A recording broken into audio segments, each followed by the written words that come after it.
السلام علیکم، Dawn news studio سے میں ہوں سید رضی۔ ہیڈ لائنز آپ جان چکے ہیں، بلیٹن کا آغاز کریں گے اور سب سے پہلے ذکر کریں گے مبینہ ڈرگ ڈیلر انمول عرف پنکی کا، جس سے تفتیش جاری ہے۔ انمول عرف پنکی کے مزید ریمانڈ کی درخواستوں پر فیصلہ محفوظ کر لیا گیا۔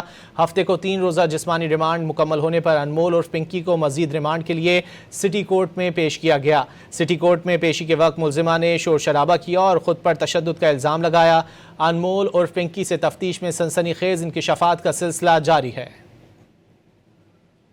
مبینہ ڈرگ ڈیلر انمول عرف پنکی کو 3 روزہ جسمانی ریمانڈ مکمل ہونے پر ہفتے کو دوبارہ ریمانڈ کے لیے سٹی کورٹ میں پیش کیا گیا۔ اس بار ملزمہ کو چہرہ ڈھانپ کر عدالت لایا گیا۔ پیشی کے موقع پر ملزمہ انمول عرف پنکی نے شور شرابہ کیا، الزام لگایا کہ مجھے اور میرے خاندان کو ہراساں کیا جا رہا ہے۔ یہ بھی کہا کہ مجھے 22 روز قبل لاہور سے گرفتار کیا گیا تھا۔ دوران تفتیش تشدد کا بھی الزام لگا دیا۔ جج نے ملزمہ سے کہا کہ عدالت میں آپ کو کوئی ہراساں نہیں کرے گا۔ ملزمہ اور اس کے وکیل کا موقف پوری طرح سنا جائے گا۔ دوسری طرف ایس ایچ او درخشاں کا کہنا ہے کہ ملزمہ کے ساتھیوں کی گرفتاری کے لیے چھاپے مارے جا رہے ہیں۔ دوسرے ڈسٹرکٹ کے کیسز بھی ہیں، کیس کیا ہمارے پاس پرانے کیسز ہیں، شادی کیسز ہیں، باقی جو دوسرے ڈسٹرکٹ کے وہاں پہ مرڈر کیسز کے اندر بھی ہے، بہت سارے ریٹس بھی ہیں۔ اس میں ہماری جو مختلف ڈسٹرکٹ کی جہاں کیسز ریجسٹرڈ ہے وہ سب ان کو جو سیل بھی کہتے ہیں، انٹروگیٹ بھی کہتے ہیں، مزید گرفتاریاں بھی ہو رہی ہیں۔ کراچی پولیس نے مبینہ منشیات ڈیلر انمول عرف پنکی کا کرمنل ریکارڈ پنجاب پولیس سے بھی طلب کر لیا۔ D I G South Karachi نے پنجاب پولیس کو باضابطہ خط لکھ دیا۔ خط کے مطابق انمول عرف پنکی کو ہائی پروفائل اور عادی ملزمہ قرار دیا گیا ہے۔ پنجاب میں مطلوب ہونے کی صورت میں فوری قانونی کارروائی کی درخواست بھی کی گئی ہے۔